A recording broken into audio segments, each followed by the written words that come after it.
Good afternoon, everybody, and welcome to Live Market Analysis Macro Edition. Indices, commodities, foreign exchange, crypto, bonds, anything from the global world of finance. We're going to look at it today.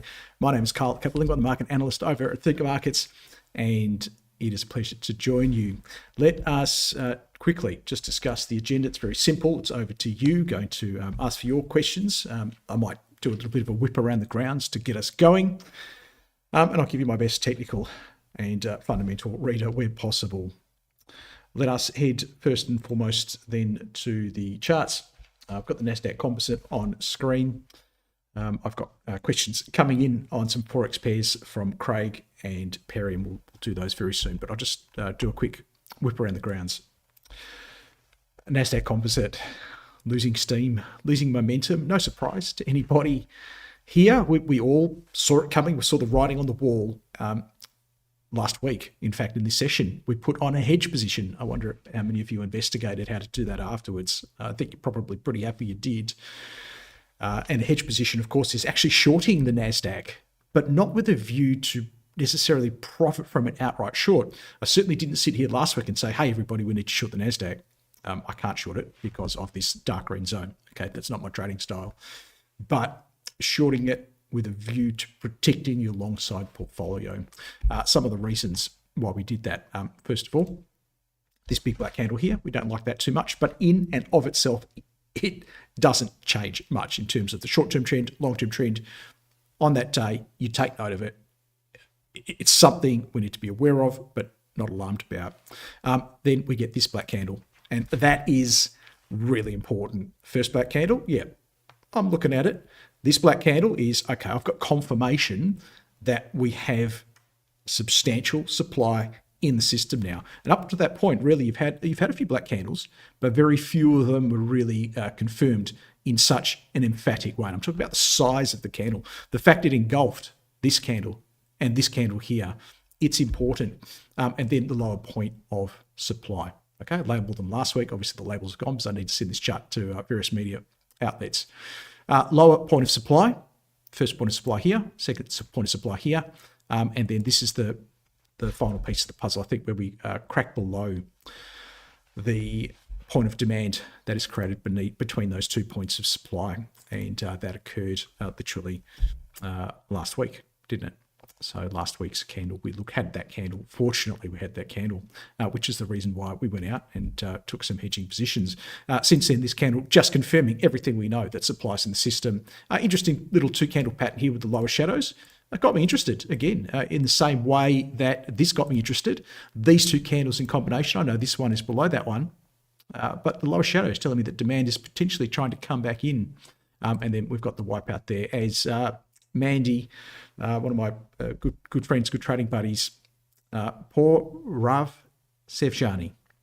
Hopefully I got that right, Mandy. Mandy and I go back, or I'm going to say probably about more than 10, probably less than 15 years. And she's excellent. Not only is she a great trader, but she's an excellent trading psychologist is mainly what she does. And she coaches and mentors traders. But she called it in one of her tweets yesterday that I replied to.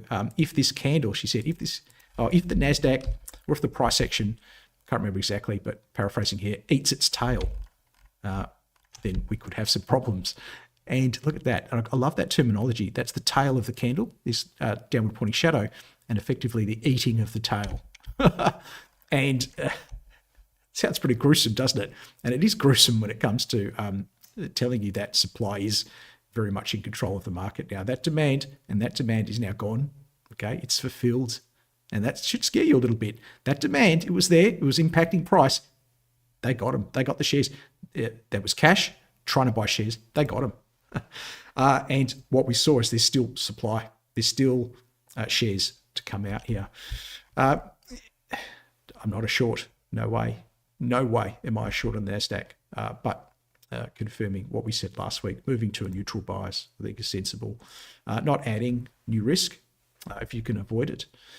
Letting some things come out of the portfolio and just being a little bit more conservative. That's all, a bit more circumspect, I think is where we're at. When do we get to the point where we're shorting it?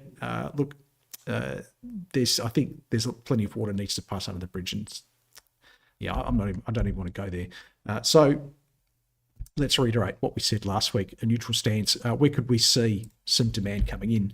And I totally think there's more in this bull market. I don't think it's over, but I can't tell you, I can't suggest to you that we need to be in until we see some white candles, preferably some serious ones, some nice big white bodies, long lower shadows.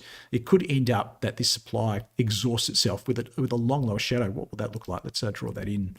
So let's have a look here. Something, look, it could be here. That's where I wouldn't be surprised to see the type of candle that I want to see. And it's going to become apparent very soon. But something that looks like this. And the tails in candlesticks are so important because it tells you where supply has exhausted itself.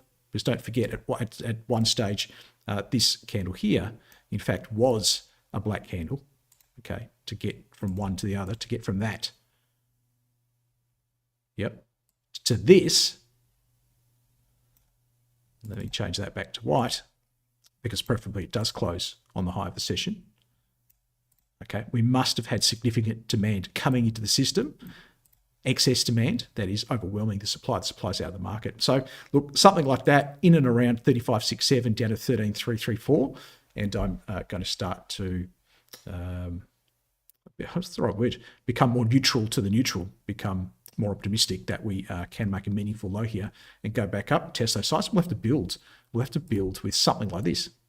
This is how much damage has been done, and therefore how much repair needs to occur.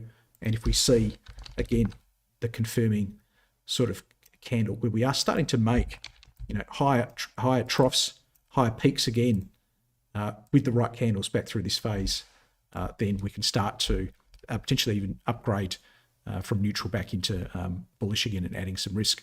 But it does demonstrate how much has been done, and therefore, in my view, how much repair needs to be done as well to put us back into a bullish bias on the NASDAQ. Now, that's just one index out there, of course. Some of them haven't done as poorly. I would say the Dow Jones fits into that category of not as poorly, still pretty strong. We're talking about defense here, very much defense. NASDAQ is very much offense, okay? The riskier stocks, longer duration stocks that are more sensitive to higher interest rates. We'll have a look at some charts in a second to illustrate why the NASDAQ is struggling right now, and potentially also why the Dow isn't doing as badly. These stocks typically have dividend yields and typically have actually pretty good dividend yields in comparison to something like the NASDAQ, but also the S&P 500. Now, the average dividend yield on the S&P 500 is 1.5%, and that will blow many of your minds. People who listen to me, who invest regularly in Australian shares, mainly my listeners, some of you from all over the world, which is wonderful. But Aussie shares yield typically closer to 4.5%. And with the local taxation scheme here with our franking credits, you're getting your tax paid on your dividends back in your tax return, or at least a credit for that. In America, you don't have that system. So companies tend to retain earnings, and therefore their share prices tend to go up more, and they tend to really pay dividends, really only as some big fund managers will are mandated to only buy stocks with dividends. So they kind of pay dividends as a token, of strength, or a show of strength. We can pay dividends. S&P 500 looking a bit more like the NASDAQ. And then the other key one is the Russell, and that's come off as well. We're getting pretty excited here, weren't we? That was looking really strong. But in many ways, you could say that things have unraveled in the US. Okay. The great news is that NASDAQ gave us great warning. Sometimes you don't get it. Sometimes it's just pop like that. This one occurred more in slow motion, which is, it's wonderful for a technical analyst like me, a trend following technical analyst. Not that volatility spiked up all that much, and the SKEW index, to be fair, isn't really doing all that much. In fact, you're seeing some of that hedging come out of the market. So I'm not too concerned about either of those items. Let's quickly just head through Europe while we're here. We're just going down the list, as you can see. In fact, before I do that, I'm sorry to jump around, but I just want to check. I have said to you many times, if there's going to be a big crisis, it could well come from this index here. And we are pushing back down. The invisible hand, isn't it, of my dark pink zone there. We turned amber for a while. Sorry, it's not me. It's the zone. I don't make it happen. The zone, it just works. And actually, that one not looking too bad getting through. What can we look at here? I think we've done enough there. Let us head then, as I said, to Europe. I don't think there's any major red flags here. That's an interesting candle, a little bit of a gap down, and I wouldn't say, almost said failing, but struggling again. I wouldn't say that's the most bullish of short-term price action, but nothing to get really panicked about. FTSE interesting. It's a market that's very similar to ours, actually. We had a nice candle yesterday. Interested to see that reflected last night. And Spain is, again, suffering from some of the same issues here. What are some of the causes? Well, we're still seeing plenty of weakness in Chinese property indices.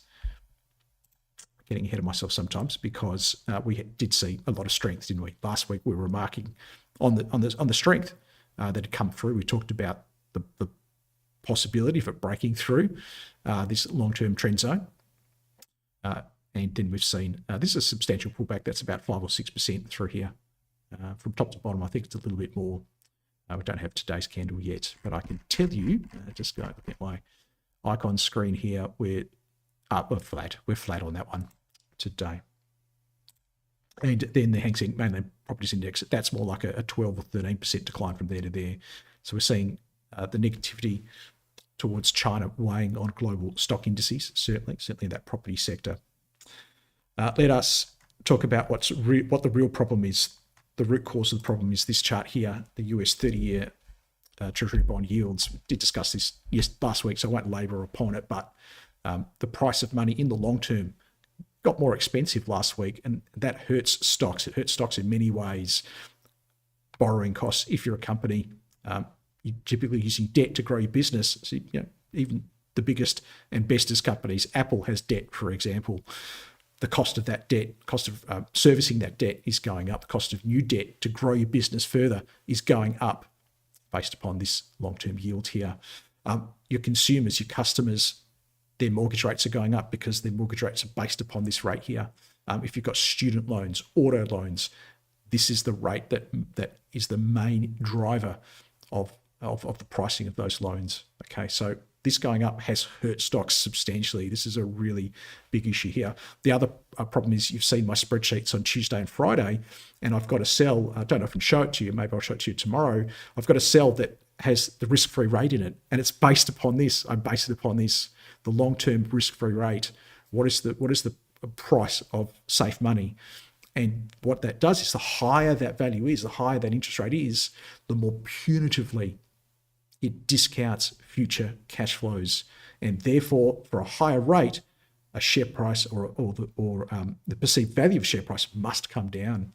So there are many ramifications of what's happening here, and the combination, I think, of China and this. The combination also, I think, something greatly impacting markets, and maybe I'm going to get to some of your questions here. Haraju's asking about natural gas. This chart here, I think, is a big problem also, just weighing on sentiment, the fact that energy prices continue to rise. We've talked about this. In fact, it broke through 83.71. I haven't called any longs on this because I've been a little bit gun shy, but I have, if you follow me on Tuesdays, I have put out buys on Woodside, Santos, Karoon, Beach Energy in my daily shortlist over the last few weeks, reflecting their appreciation, and that's based upon a very strong looking chart there. I can't see any reason why we can't look up now to maybe 94.05. Certainly with the close above that point of supply and these candles there, it all looks very good if you wanted to. I can't see why not. I can't see why you couldn't go 1/3 on this one. There's no point me writing it here. Again, this is the chart I sent to the media outlet, so it's going to come off. But let's call that a 1/3. And if you were that way inclined, I'll just show you very quickly how to set it up here. And you just literally go WTI. I'm pretty sure. There you go. WTI stands for West Texas Intermediate Crude Oil. US crude oil is another way to put it. And we're simply going to open up an order ticket here. Now, you can't go any lower than 10. What that means, how many barrels of oil? Look, honestly, I don't care. All that matters to me is how much it costs me per pip, okay? And the pip is the rightmost of the two big digits, so that's from a move of US 1 cent. So a move of US 1 cent in the oil price, it's a price we're very familiar with in our day-to-day lives, $83 $8.71 per barrel. And you can see our spread here about 3 times 15 cents. So it's going to cost us 45 cents to trade.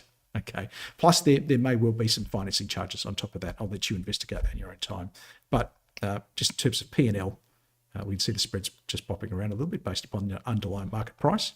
15 cents for each US 1 cent move. I think that's pretty simple to understand, isn't it? And then it's just about, well, drag this red line to where you want to put your stop. A conservative stop is, well, that's a really conservative stop. I think if we were to get down there, we'd have half a dozen exit signals to get out before that. So I could probably go up here, but I think I do want to get beneath $80 a barrel just for safety. So you can see as I go to say a 79.37, because I like to put my stops on sevens, it's just me, we're risking $67 on the trade. Now, if that's too much for you, don't do the trade. If it's not enough for you, you could do something like this. And then if we turn, I always take, I'll leave that off. But let me do that. And that's a little quirk of the platform, isn't it? That if you change that, you have to just adjust this, because it makes sense that 67 times 3 is going to be about 200. So the reason why I do 30 here and not the minimum is that gives me the ability to exit in thirds now. Okay. Now, if $200 is more than you can withstand, if it all goes wrong, don't do the trade, or do less. Okay. But I'm just going to pop that on. We click buy. I don't put a profit target in for very recent. In fact, just make sure you've selected buy, because if you selected that, you'll get something very wrong. You'll be shorting. And then we confirm buy down here and place the order, and it should appear in our open positions shortly. There's be a little bell sound, and you can see it's coming here down here, WTI crude. That's our NASDAQ trade. I did close out the soybeans and a few other things, and we've got a few other interesting little Forex trades going at the moment. So that's how you would do it if you wanted to do it. Let's head back to here, and I want to talk about natural gas. Raju's asked about that one, so we're going to go here, and are we game? I don't know. If this was a stock, I would say, look, I think it's going up, but I can't buy it because of that mighty long-term downtrend potentially continuing to impede prices. And that's where I'm going to leave it. And I have to follow my trend. At least if we go back to the West Texas, you can see that we've gone at least to amber here, and we have gone above the long-term trend. We've come back, we've pulled back, we've held. There's a little point of demand, a little trough, 1-2 points of demand above the long-term trend. How many points of demand did we have above the long-term trend here? None. It failed. Okay, and look back.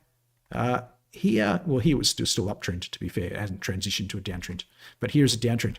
So this is the first time actually since the downtrend began that we've had those 2 points of demand. Well, I'm happy with just one above that long-term downtrend zone. Yet natural gas, we haven't seen it yet. So much repair needs to be done to get there. But if you wanted to, okay, so I'm not a plus 1/3 on that, but if you wanted to, let us put it in, because it costs us a demo account. It costs us nothing. So let's put it in here and see how it goes. And to find it, you just literally go NAT. It should be in there. I'm going to go natural. There it is, natural gas, NGAS. I knew it was something about, there was an abbreviation to it, and that's what it looks like. Then we just go in here. And again, it's about sort of seeing where your stop loss wants to go. Grab that red line, drag it down. I think you want to go around here. Okay, so look at what we've got in protection. That old point of supply should now act as a point of demand. This old point of supply should act as a point of demand. I'm underneath this wonderful big long demand candle here. I'm under that little shadow as well, and I'm inside that other demand candle. So like a 263.63. Now, that's going to cost you $50. Okay, you'll need about $50 in your account, and basically for each of these big digit here, so you've got $2.91.7. It's the 0.7. Okay, that's the pip, and that's the 15 cents. But you know, I just look at it in terms of, well, what's my risk? And can I deal with losing $50 if it all goes wrong? If it all goes right, it could go anywhere. I'm not even going to put a price target on it. I'll manage the trade as I go, and that's why I prefer to just do that 3, because I can get exit in thirds. And you can see here the little floor in the platform where it does that. It's $142. If that's okay with you, do it. Hey, if you like to trade, do it. I'm not telling you to do anything. This is general advice only. It has not taken into account your personal financial circumstances or particular needs. Before acting upon this general advice, please consider it carefully or seek the help of a financial professional. If that's too much, you could do the 1, but then you have to be all in and all out. But anyway, just to illustrate, to demonstrate how you could do it, and then it'll pop up somewhere down here, and you can see There you go. That's a big spread. So that's something to consider. I hadn't considered that. But straight away, for that size of trade, you're down $35. So what that's telling you is that's a big spread. Okay, you've got a 28 pip spread, and you're going to have to cross that spread just to get into a profit. Okay, so go into these things eyes wide open, and that's why who have I got here? Khan's here with me today. Khan, all the Zoomers can hear, the streamers can't. But Khan, how much does it cost to open a demo account? Rhetorical question. Absolutely nothing, and it's got everything on the real account is on the demo account, right? And we can pump it up with as much money as you like, and you can do all these. You can do some pretend trades. You can just see how the platform works and get the hang of it all. So it costs you nothing. Khan's your man. He's on the chat room window there. Type in, "Hey Khan, hook me up with a demo account." So because if anything, you've got all of these live prices as well. And you're always wondering, oh, how does Carl get all these live prices? Well, I've got other ways to do it, but you've got all these live prices just ticking away in there for you as well. So the impediments to you getting a demo account are absolutely nothing. Okay, let's head back to, we talked about natural gas, definitely wanted to talk about that today. I want to talk about coal today. Not a lot of movement here. The reason why I do want to talk about coal, that should appear now. The reason why I want to talk about coal is your ordinary thing. Okay, if oil's going up, if natural gas is going up, well, what do you use to power those big electricity generators, the utility companies in Europe? A lot of them using natural gas. An alternative for that is coal. So if gas prices are going up, because they are also going up in Europe. So let us, I don't have the TTF here. Let me go to here. I might have it. There's the European. Oh, that's New York. And that's in Europe. Look at that. Look what a low base that is, ladies and gentlemen. What a low base. And I know you just did it, but stop. I know you just went, holy moly, if that just goes back up to ... right? It's still an almighty downtrend, everyone. There's a reason why it got there. But there is an element of me that goes, if I can just get the tiniest of position on it, have a stop loss, manage my risk. No, if it costs me $100, it costs me $100, whatever it is. But if it pays off, it could pay off 10 times, it could pay off 20 times. I don't know. I don't know where it's going. There are some global things going on. What do they call it? Geopolitical things going on to cause this. And we don't know. Okay. But I was talking about coal, wasn't I? I was talking about coal. Let's go down here and talk about coal. And just saying that, look, I'm not seeing any clear signs. I've given up, I've succumbed, and I have put New Hope Corporation in my daily shortlist. If it's in the shortlist, it's a plus 1/3 from me. Okay. I'm not seeing any clear drivers here, but I can say that 142, that point of demand is higher than 131. That's good. Okay. We can't trade coal. Can't trade coal on the ThinkMarkets platform. I don't think you can trade it anywhere, to be honest, unless you have a proper futures account. So that is starting to look better, but I'm not yet. Long-term downtrend, I'm not getting too excited about that one. Coke and coal, actually, trending a little bit higher. Not sure why, because it probably is a nice segue, therefore, into some of the base metals. And we've talked about how stocks have struggled, really anything risk-on has struggled, and we have seen base metals generally softer across the board. That's aluminium. Let's zoom normal a little bit. China story, China stimulus. What are the serious traders, the traders that are going to say, okay, China's back on again, for whatever reason, whatever, industrial conglomerate they're managing, I need to go buy aluminium, okay? Or I need to demand aluminium and stop supplying it. That is not yet happening. Copper, I'm going to say that looks pretty ho-hum. That's the London Metals Exchange version. And then we go to the high-grade contract on NYMEX in the USA. Again, really suffering much like the NASDAQ has suffered, all moving on the same themes. And this has gone equal and opposite to that move in the 30-year T-bonds. Who would have thought something as obscure as a 30-year Treasury note in America could cause so many problems around the world? Iron ore also struggling here. That's the one. They're basically telling you similar things here. That's the Singapore one there. Okay, and that's the one in Shanghai. Shanghai, it looks pretty bearish to me. I mean, I think possibly coming all the way down. Nickel, looking pretty awful. Lead, very flat. Tin, turning back down again. Zinc, actually not too bad. How about that? Uranium, should really talk about this as part of the energy story. Actually looks pretty good. Uranium stocks keep coming up on my scans. You haven't seen them in my shortlist because I haven't been prepared personally to put any money on them. Boss Energy, Paladin, Deep Yellow. I'm looking at you. Cameco in the USA, ticker code CCJ, looks really good. We'll probably talk about that one tomorrow. That one I could add to a portfolio. But I have been putting in the uranium, URNM ETF. You've probably seen me shortlist that a few times actually, and that is going to reflect some of the positivity in the sector. You can't go out and trade uranium futures necessarily, so that's probably the way to get exposure there. URNM is a ticker code on the ASX. There's probably ones in the USA if you're listening to me from stateside. Next place to go, obviously, the big one. I've been tweeting about this regularly.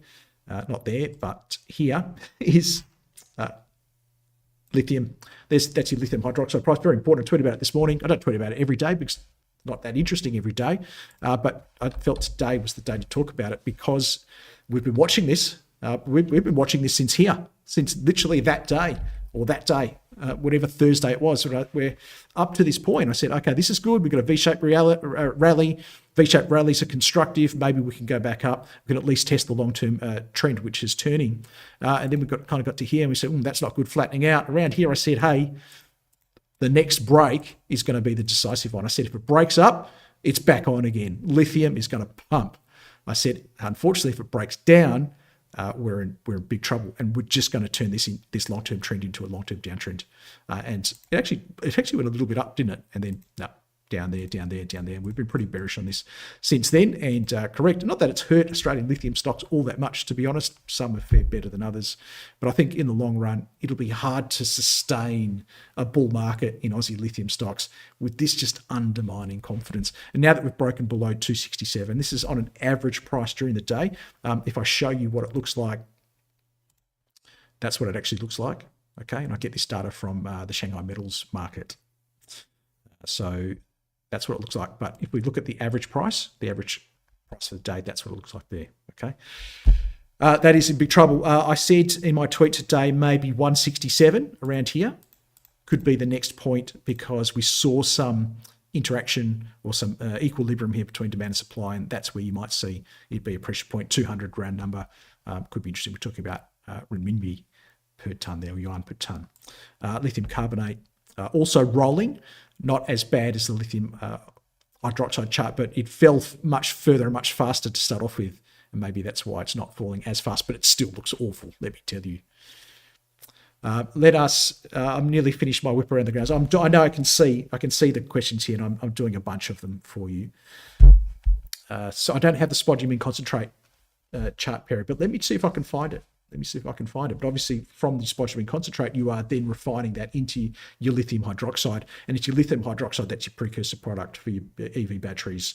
So lithium hydroxide is kind of the one I think that's most consistent with what you're asking for. Lithium carbonate, of course, comes from your brines. That's your South American producers mainly. Let's head over to gold, and I'm going to jump over to this chart here because it's got all my scratchings. And gold hasn't been great, and there's a reason why gold hasn't been great. We talked about it last week. You were all very good at communicating back to me as to why gold's suffering. It's all about those rising yields, all about those rising long-term yields. Gold is costly to hold on to. If you've got a gold futures contract, you've got that just typically that natural time erosion, or an options contract time erosion. And then if you've got the physical, the problem is even if it's stored in your basement and you're not telling anybody about it, there's an opportunity cost in terms of the risk-free return on the US 30-year bond is now close to 4.5%. That's a great return historically, or at least over the last generation. That's hurting gold. Worse still, if you've got lots of gold, too much to put in your basement, you generally have to pay somebody to hang on to it for you. So I shouldn't talk in absolutes, but gold cannot go up in this environment. And therefore, what's the opposite of cannot go up? Well, it's going down. Could it crash? Look, I don't know. but it's not looking good. And the silver's doing the same thing. It really all depends on that US 30-year yield. And I think the other realization is the Fed means business. The Fed, I think even if there is a deterioration in the US economy, aren't just going to go slashing rates again. They're going to keep rates high for longer, and that's also impacting there as well. So the Fed, I think, is a major part of this puzzle, which is maybe a nice little segue into this bit here. And I know I'm doing all the talking today, but I promise I will get to all your questions in a second. Hopefully this is interesting for you. But we're looking at first cut probabilities now, and this is comes from the CME, the what used to stand for Chicago Mercantile Exchange. Now I think they've just dropped that. It's just an acronym, CME. And first cuts. So let's look at last week, and I'll just flick between them, and you can see last week to this week, literally, the Thursday, because we're one day in front, aren't we? Wednesday to Wednesday. So first cuts, and this is significantly higher after the last hike. So you can see January 30 becomes 32, a little bit higher. Let's look at March, 56 becomes 59. Let's look at 84 in May becomes 89, and then 90 June. You're pretty much a lock now at 90 sort of 3 and getting higher. Hikes, what about hike percentages?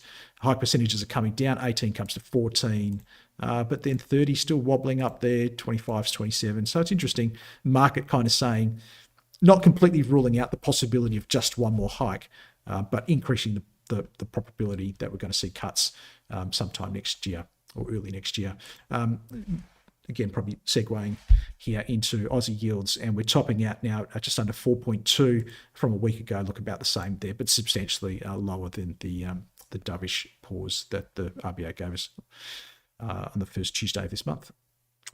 Okay, let us head to your requests, because I think I've done everything here. I think I've gone right around the grounds there.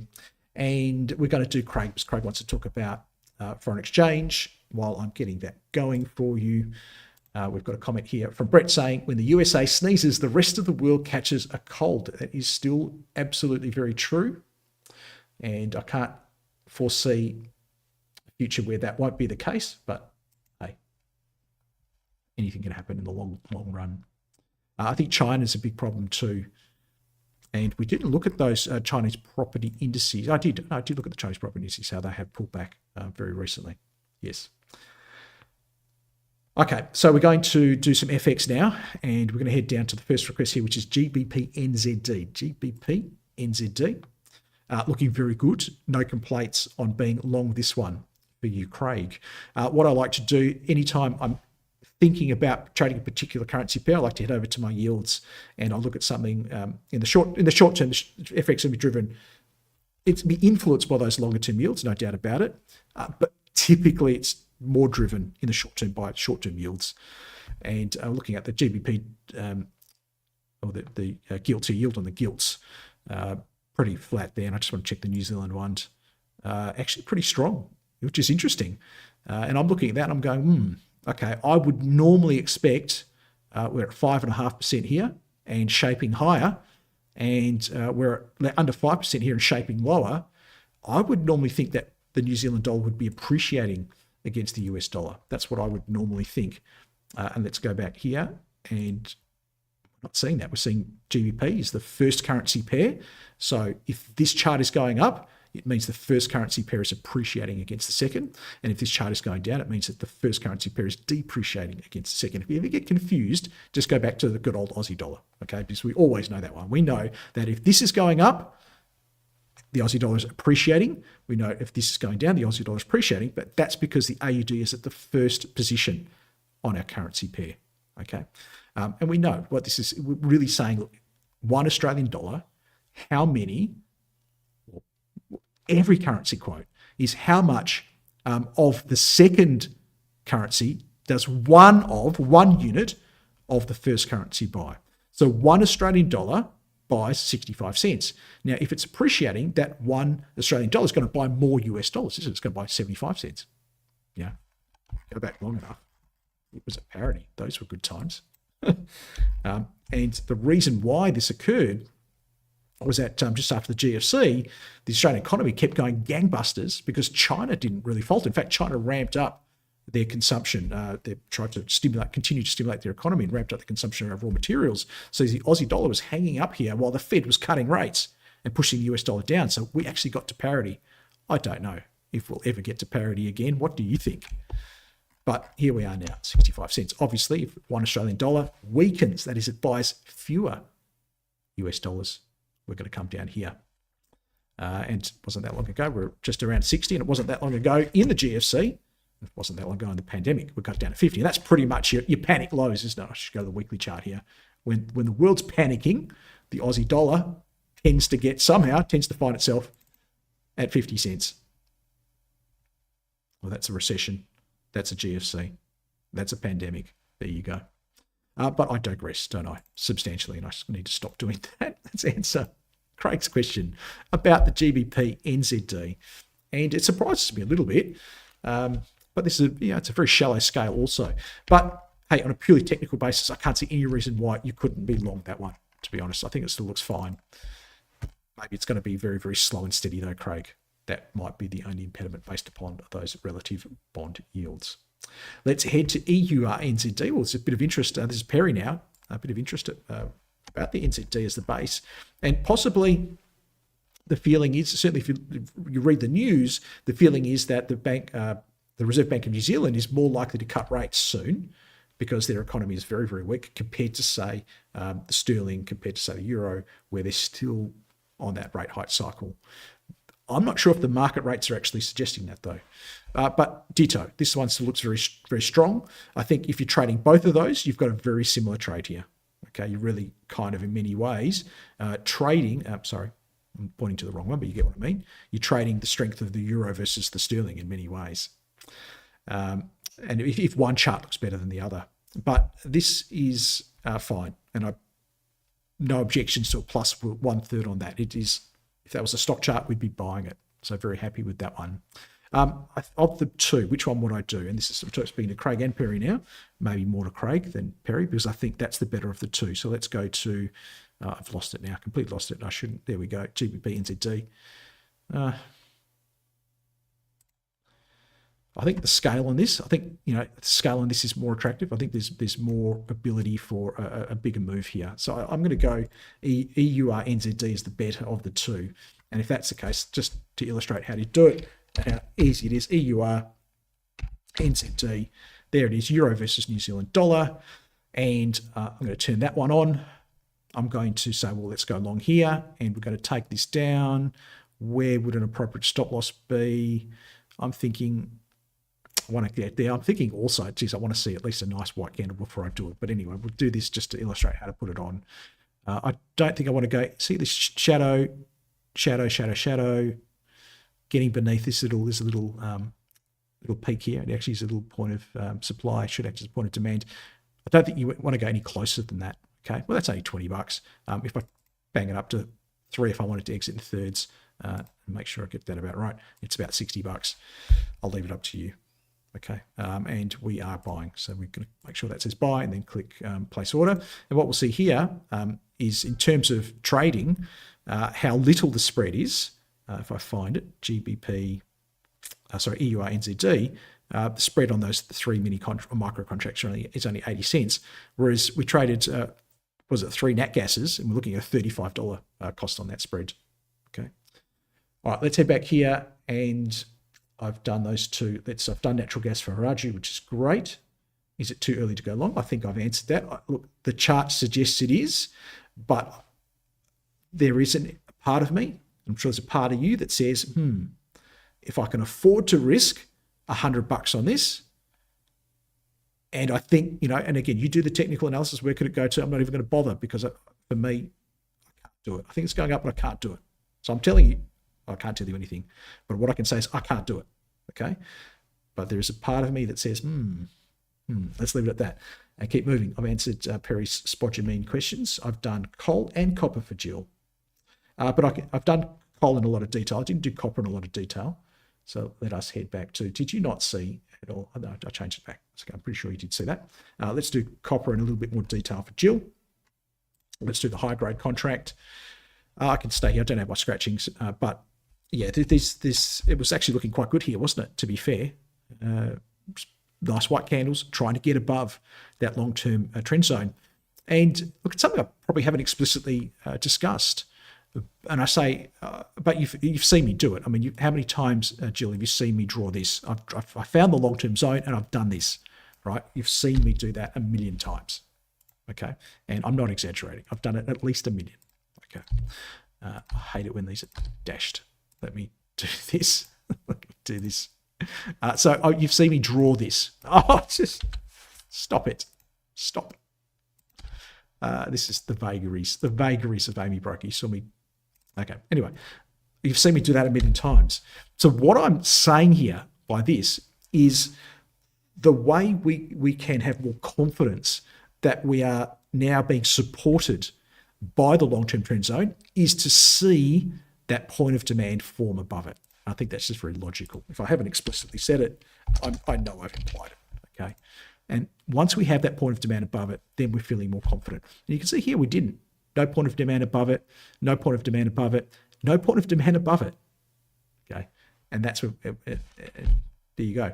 You can see it's still influencing the price. I can't get excited about that. Sorry if you're a copper bull.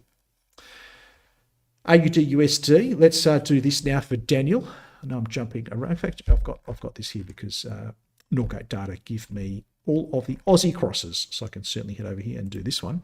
I've got all my scratchings even better. I think this looks quite bearish. I think it's looking more bearish than it has in a long time. Pretty convincing move back below the long-term trend zone. Did we see? Here we go. Okay, look at this, ladies and gentlemen. I love it when stuff I teach you actually happens on the chart. It's a little bit of a relief, actually. Did we see? Oh, do I need to even say it? Do I need to waste your time by saying it? I think we can all just nod, can't we? This one and this one. Okay, if you don't know why we're all nodding, if you're the only person listening to me right now and you're not nodding and you're looking around and you're going, everybody else is nodding, ask me. Say, Carl, why are you nodding? If you are nodding, then you know what I mean, right? But if you're really keen, you've probably picked up this bit. What's the significance of this bit now? And look at the candle that came after it. Well, I guess the candle that formed it, to be fair, but the candle that formed it, that caused this bit. What's the significance of this bit here? And you can type it in, because I can't hear you. Okay, and I'll keep moving with the analysis, but this is the key one now. Okay, we didn't get the stuff here that we talked about, but we did get it here. Interesting, isn't it? Of how this zone works. Why does it work? I don't know. It just does. Nice little shadow here pushing down. Unknown. Look, you get this shadow, but today's candle, or last night's candle, I should say, looking pretty good to go back down. And could this eat the tail? There's a bit of a demand zone here. It's sketchy, but I can see a reason to be short this and a reason to then add if it cracks through 64.56, if it then starts to target down here. You know, we tried to break up, we failed. It could be that false break and then the capitulation. Jennifer saying supply came back in and pushed price down. Yes, but see, you can see here, Jennifer, absolutely we know, because you know by my rules, the higher high and a higher low is a short-term uptrend. Okay, that's the definition. And then we know a lower high and a lower low is a short-term downtrend. And the highest point between a short-term uptrend and downtrend is your point of supply. Okay. And look where the point of supply. The point of supply formed at the zone. And that's what it says. Yes, you're correct, but it's where it formed. The fact that long-term trend zone didn't give us a signal to trust it, but then gave us a signal. Well, didn't give us a reason to trust it for a long, but then gave us a reason to trust it for a short. I think it's very interesting. And the reason why we're nodding, if you don't know why we're nodding, is because we didn't see in either of these cases. I wonder how many people, how many traders, even technical analysts saying, oh, you've got to go long the Australian dollar, it's starting to break up again, or it's broken some trend line, some silly trend line that people draw. God, I'm on Twitter, right? So because I type about financial stuff, God, I get so many tweets coming my way with so-called technical analysts. They've got 2-3 times as many followers as me. And just how many charts have you seen with a trend line doing this and they go, oh, trend line break. My God. Anyway, hey, I read a book on technical analysis once that makes me a technical analyst. Now, getting back to the serious side of things, what I've given you is an objective measure, not subjective. Like trend lines are subjective. When was the last time you saw me use a trend line? Please respond. So, oh, Carl, I remember back in 1996, you used a trend line once. It's about that long ago because they're too subjective. Subjective means you can draw them anywhere you like and you can see anything you want. I'm going to say trend lines are completely bloody useless. Okay, now my trend zones, my trend ribbons are objective. I don't make them. I select the durations, but then the computer makes them. So I can't argue with them. I can't see something that's not there. And what I did today is I gave you an objective way to determine if the trend is changing. And I said to you, you want to see that point of demand form above that long-term trend zone. It needs to go amber first, preferably, and then you just see that. So that you can't stuff up now. I've given that to you. You have that now. That's yours. And similarly, for when we're looking for things to break down, to be confirmed by that trend zone. I think I went off on a bit of a tangent there, but hopefully it was worth your while.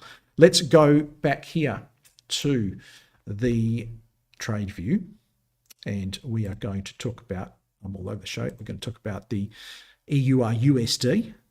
And this one here is streamers. Sorry, streamers. I'm going to do you next. I neglected you on Tuesday, and I'm so sorry. And somebody got really cranky. Hey, I've been listening for 45 minutes and you haven't answered my question. And I'm so sorry. I really am. But Tuesday, I went off on about 10 different tangents.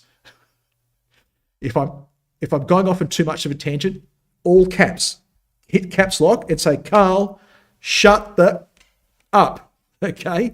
And just get to my request. Now, we're going to do this one for Daniel. The last one was for Daniel as well.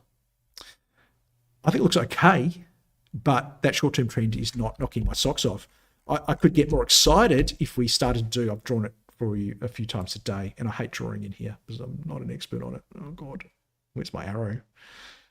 This is why I tend to be in Amy Broker. If we saw something like this, okay, with the right light candles, there we go.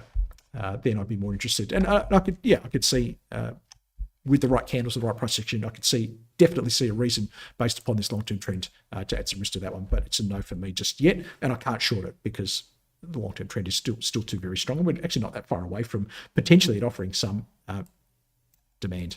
If you don't believe me that it will offer demand, there you go. Objective. Draw all the trend lines you like. Okay, I'm going to take my moving averages, my traffic light system any day of the week. Let us go to, and that's again something that's yours now as well. I think it's pretty good value if my sessions, if I say so myself, because last time I checked, they don't cost anything. It'd be great if you go and open an account with ThinkMarkets. That's always very helpful. XJO, I think it looks okay, actually. I mean, yesterday's candle was the important candle for me. I know it's tiny. And maybe this is a gut feel thing. I don't know. But something about yesterday, it was just so strong. You know what? Today's different. You know that I love that movie Groundhog Day because I just relate to it in terms of my trading. He does the same thing every day and then he doesn't get the right result, but then he has to do something different to get a different result. And it just it's just, I'm not saying every day, but for a few days with Groundhog Day, it was like, oh gosh, we're just weak. We just can't do it. And it's that shadow there. Look at that shadow. And then, okay, that's different. That feels different. Something's changed. Today could have been bad. I mean, really negative leads, and we're actually not down that much. So I think there's a little bit of inherent underlying strength there in the Aussie market. Maybe it's something to do with earnings. I don't know. Hopefully you got onto Boral. I've been tweeting the hell out of that. It's been, I reckon, in my feature charts almost every day, hasn't it, for the last couple of weeks. That popped up nicely, and hopefully it paid for some of that ResMed, which has been a total disaster. I'm happy with that one. I know, well, you could trade it if you wanted to trade it. It's not that hard. I mean, you just go in here and in here and in here and AUS200, AUS200 for obvious reasons. It actually doesn't look bad when you look at it on that chart. And again, I'm just going to show you what it looks like.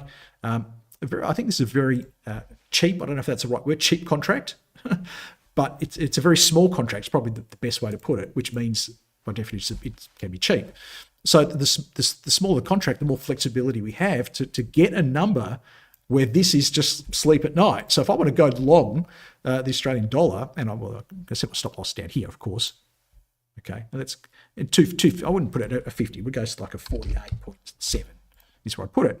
Like, can I afford to risk $32 to be long the Australian market? I don't know. Can you? You're you, right? You do whatever you got to do. The smallest amount would have been $10, right? But we do this, and it's frustrating that it doesn't update, but it should, because it really should. But there you go, $30. And then if you thought to buy it, then you click, make sure that says buy, and then click place order. And I'm curious to see what the spread is on the 0.3, and you can go bigger if you wanted to. It's going to be in here somewhere, 24 cents. So it's a really cheap contract to trade. There'll be some financing charges as you go. It might be, a few cents a day. So keep that in mind, but I'll let you investigate in your own time. But I think a really, simple way of getting exposure to all the stocks on the market. I mean, hey, we can do Tuesdays like we do and try and pick the right stocks, or for $30 exposure, I've now got all the stocks covered. I think that's pretty neat. Again, open a demo account, not that hard. Carl, I don't know anything about trading with it. What's so hard about what we just did? Now you do. From Paul. Carl, could you touch on investing in other markets regarding exchange rates? Do you factor in the exchange rate in your investing? New Zealand dollar is weak at present. I do keep investing in the US markets as the dollar drops. My currency fluctuation is good. You're loving that, because what Paul's saying, obviously because he follows me on Fridays, he's buying a bunch of US shares. He's got to change his Aussie dollars into US dollars to do that. But you will find that as the Australian dollar appreciates, Paul, that's bad for your US dollar holdings. And if it depreciates, that's good, because you're holding US dollars and they're buying more Aussie dollars when you want to translate them back. So the way I look at this, and Kel talked about this when we did the Trader Summit, and fingers crossed, Khan, if you've got any announcements on us doing another one, maybe in Sydney, let me know. He's going to be very quiet now, but I do want to I'm so desperate to get the Sydney one out there because I want to reach more people. But Kel Butcher talked about this idea of if you're trading in US stocks, that you need to actively manage or hedge your currency risk through the Australian dollar versus US dollar exchange rate. And like he discussed it, but for me, the more practical way of doing it is to say, well, if there's a reason to buy this chart, you need to be long this chart. Not because you want to be long the Aussie dollar, but to hedge that US dollar impact. If it's coming down, then Paul, do you need to do anything? Like, happy days, right? Do you need to be long the US dollar now? No. So you can use the technical analysis to help you understand when you need to hedge it. And absolutely, you're saying the currency fluctuations can be considerable. Did I say that right? Perry's saying, did I say tweets or twits? There are plenty of twits on Twitter, I must admit. Some people, no doubt, believe that I am one of them. Kirsty, you've been so patient, and sometimes I do focus on the Zoomers. I'm sorry. I don't know why. They're just over there, and you're over there. Look at that, worlds apart. Carl, is August a traditional downturn month before the markets pick up steam in September for a run-up into Christmas?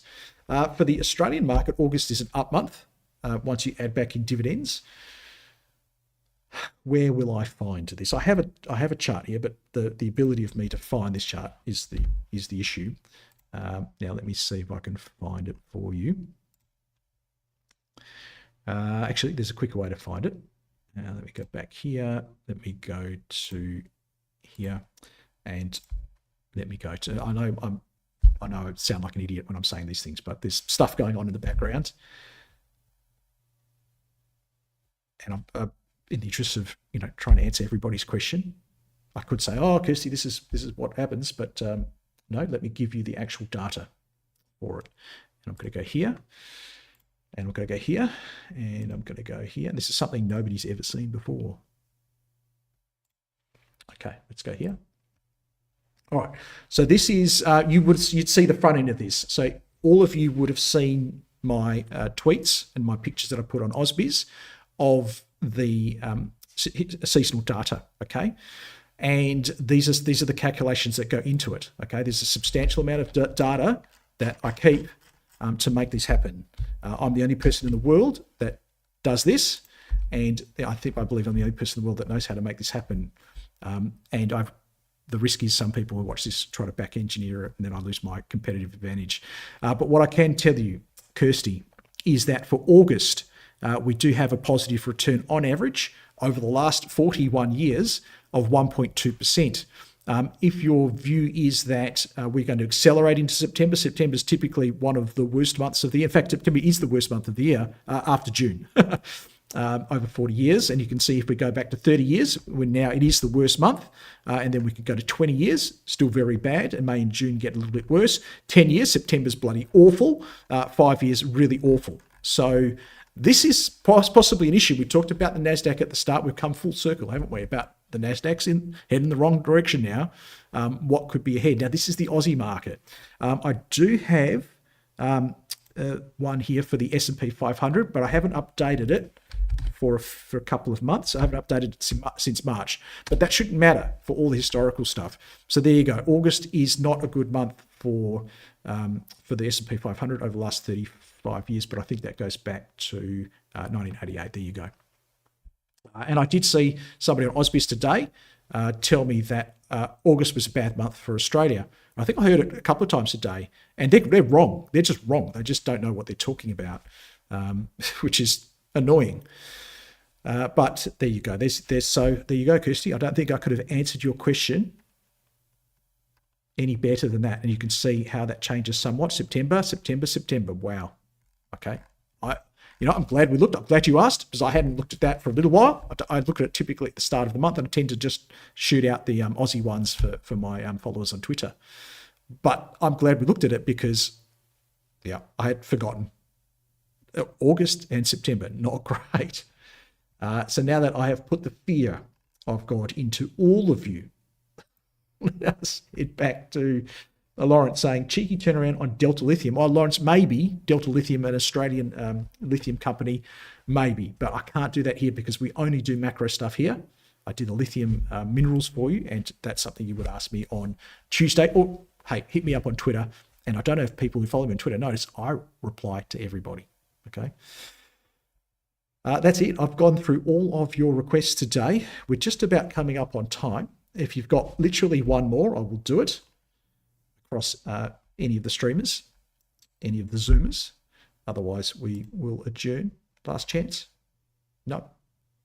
All said, all done. I think we are. Okay, let's head back to here.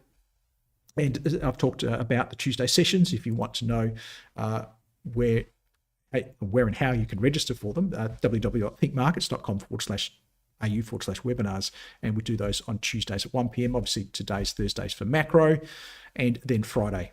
Hey, you've got to get on board with that. I wonder what we're going to see. Look, I know even last week we had quite a few stocks that we're interested in buying.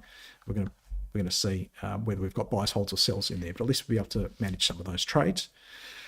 Tomorrow at 1:30 p.m. Australian Eastern Standard Time. If you're not a client of ThinkMarkets, as I've said to you many times today, you really should be, because we are the good guys in the Australian broking scene. But hey, if you're listening to me internationally, these sessions often people are coming in from all over the place. We probably have an office near you. You can probably open an account with us near you. But in Australia, we have $8 flat rate trades, HIN and CHESS sponsored. If you're in America, you're probably going, how the hell are people still paying $8 in Australia? But that is the function of the market where we are. It is expensive to clear trades with the ASX. If you're in America, you know you've got many, many exchanges, and many, many exchanges equals competition, and that drives down the cost of doing things. Over here in Australia, we don't have a lot of competition in anything. We've got a couple of supermarkets, we've got a couple of airlines, and we've got one stock exchange. But you can get around those commissions by trading our CFD products, which that's all we did today. Every time I put on a trade today, it was in our CFD platform. Open up a demo account, see how it works, get a feeling of what some of those spreads are, what's cheap to trade, what's expensive to trade, how to trade things. It's commission free on shares. How about that? Forget $8. Now we're commission free. That's probably beating anything you're paying anything out there, anything you're paying anywhere out there. And we do offer US shares, extensive offering on US shares as well. We are an award-winning broker. We keep winning them. We keep getting nominated for them. As I said, we're regulated all over the world. Easy to use platform, world-class trading apps, and dedicated account manager with 24/7 customer support, because we've got offers all over the world that just kick into the next zone. www.thinkmarkets.com/au for more details. If you're watching me on any of the streaming services, hit the subscribe button to stay notified of any of the future updates. I generally go live a few times a week.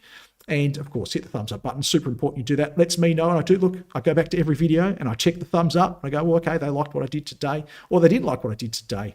But hit that. Help me out there. And it always helps to get the message around.